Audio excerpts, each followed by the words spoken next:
আজ অনেক দিন পর একটা মিনি ব্লগ তোমাদের সাথে শেয়ার করছি, আশা করি তোমাদের ভালো লাগবে। আমি ভিডিও পোস্ট করিনি কারণ আমার ভিডিওতে লাইক, শেয়ার, কমেন্ট, সাবস্ক্রাইবে কোনো কিছুই হয় না, ভিউও হয় না, তাই মনটা ভালো লাগে না। হয়তো আমারই দোষ, আমি ভিডিও এডিট করতে পারিনি, ভালো করে ক্যামেরা ধরতে পারিনি, তাই হয়তো আমার ভিডিওতে লাইক, কমেন্ট, শেয়ার কিছুই হয় না, সাবস্ক্রাইবও বাড়ে না, ভিউও হয় না। তো কাল শনিবার ছিল, শনিবার দিনে আমি হনুমান মন্দিরে পূজা করাতে গিয়েছিলাম। মানে আমার মাসি, এটা আমার বড় মাসি ছিল, বড় মাসি প্রত্যেক শনিবারে পুজো করাতে যায়। প্রতিষ্ঠিত হওয়ার পর থেকেই রামনবমী দিনে হনুমান মন্দিরটা প্রতিষ্ঠিত হয়েছে।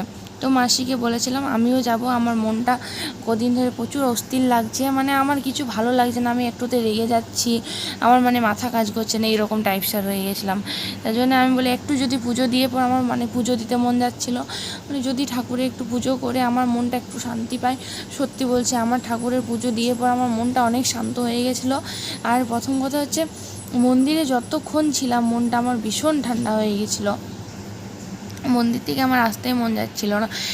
আমি তো এবারে ভাবছি আরও কবে যাব, আমি সময় পেলে আবার যাব। আমি মানে আমার হাজব্যান্ড তো, ও যখন বিয়ের আগে বিশেষ করে ও যখনই বাড়ি আসতো তখনই হনুমান মন্দিরে পুজো করাতে যেত।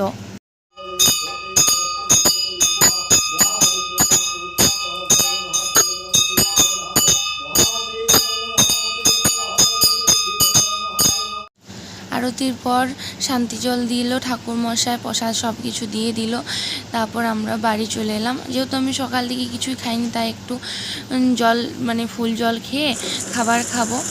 যাই হোক, মানে বিকেল দিকে একটু মেঘটা করেছিল, একটু বৃষ্টিও হয়েছে, একটু ঠান্ডা আবহাওয়া হবে এবারে অন্তত। সত্যি মনটা অনেকটা ঠান্ডা হবে, মন মাথা সব কিছু। এই যা গরম পড়েছে।